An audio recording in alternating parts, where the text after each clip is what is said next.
এক জানাজায় গেছি, তো এখানে পুরুষ মারা গেলে জানাজার হওয়ার আগে জিজ্ঞাসা করে এই এতিমদের দায় দায়িত্ব কে নিবে। তো একজনে হাত উঠায় বলছে আমি নিব।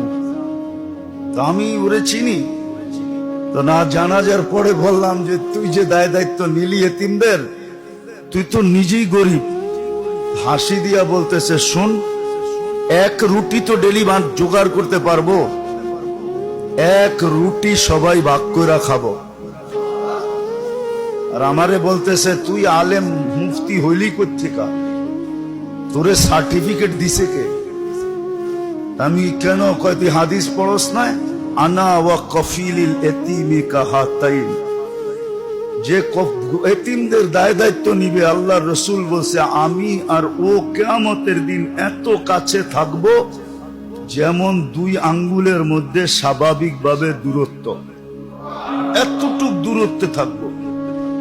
আমি এই সুযোগ ছাড়বো তো ছাড়বো কেন? এক রুটি ভাগ করে খাবো। মনে হয় কিছুই বোঝেন নাই।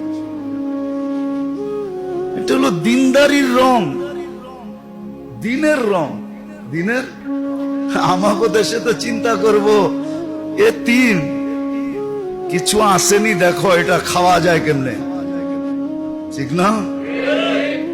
কিছু রাইখা গেছেনি, আছেনি, এটা খাওয়া যায় কেমনে দেখো।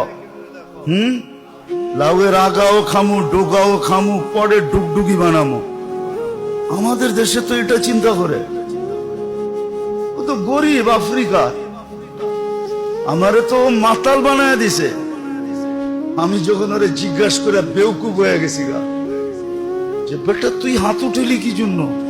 কিন্তু নিজেই গরিব, এক রুটি ভাগ করে খামো। যেদিন থাকবে না আমরাও না খায় থাকবো, ওরাও না খায় থাকবে।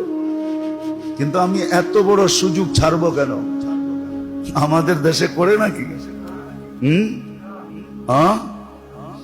আরো যেটা বললাম ওইটাই চিন্তা করে, ঠিক না?